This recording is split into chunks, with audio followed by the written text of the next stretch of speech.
Letos začaly slavnosti v Rumburku, jak se patří, hlasitě. Průvodem bubeníků z parku na náměstí a zpět. Organizátoři vsadili na osvědčený scénář. A vyplatilo se. V sobotu 23. srpna park Rumburské Vzpoury opět ožil atrakcemi, stánky a čilým ruchem. Bubenická show Rhythm Factory rozproudila všechny účastníky, kteří nezmeškali samotný začátek slavností. Po krátkém uvítání, kterého se ujali představitelé města v čele se starostou, začal program především pro děti. Loutkoherecká skupina Loudadlo si pro děti připravila loutkovou reví pod názvem Na kouzelném paloučku, do které se samozřejmě postupně zapojily i děti. Mezi kamarády zavítali i známé postavičky Ju a Hele. Loutkové divadlo vystřídal zpěv.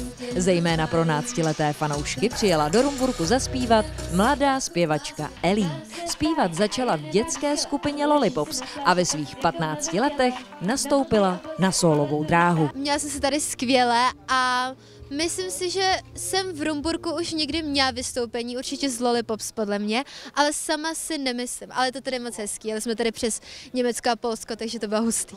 Plánuju vydat spousta nových písniček, které už mám nahraný ze studia a doufám, že se vám budou líbit, takže budu vydávat písničky postupně. Po celé odpoledne byla v parku pro děti k dispozici celá řada pouťových atrakcí.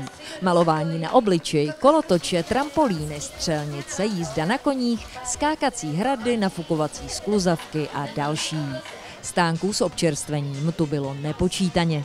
Vybrat si mohl každý podle chuti. Stejně tak to bylo i s pitím od míchaných drinků přes různé druhy limonád až po několik druhů točeného piva. Odpoledne se už vystoupení interpretů střídala na 2 stagích. Na té horní zahájila kapela Beatles Revival Kladno. Ta vznikla v roce 2000. Má za sebou stovky vystoupení v České republice i v zahraničí. Její energická pódiová show byla umocněna precizně zpracovanými kostýmy i vizáží jednotlivých protagonistů. Návrat v hudebním čase si nenechalo ujít mnoho jejich fanoušků. Na velkém pódiu pak čekal na návštěvníky Blue Cymbal s kapelou a Bára Basiková. Poproková kapela, kde kytary nahradil elektrocymbal ve spojení se zpěvačkou s nezaměnitelným hlasem. Zazněly známé písně i zcela nové věci. Byl to další velký nevšední zážitek. My sem jezdíme každý rok na slavnost, takže super. Já tady chodím každý rok a je zima, ale jinak je to tady dobrý. Já nejsem místní, já jsem z Libereckého kraje a jsem tady poprvé. Líbilo se mi tady hodně bubble tea a ta trampoška. Jsem z Rumburka a nejvíce mi tady líbí ty koně, jak se dá jezdit a potom ještě ty trampolíny jsou dobrý. Tak mě se tady nejvíc líbilo to jídlo, co tady všechno prodávají a ty hračky a takhle. Já jsem si koupil to pro kluky štěstí. Další peckou v programu byl koncert Petra Koláře. Jeho vystoupení provázel vydatný a téměř trvalý déšť. Začalo se také velmi citelně ochlazovat. Přesto bylo pódium v obležení fanoušků, kteří si notovali Petrovo známé písničky. Nenechali si ujít autogramiádu a společné focení.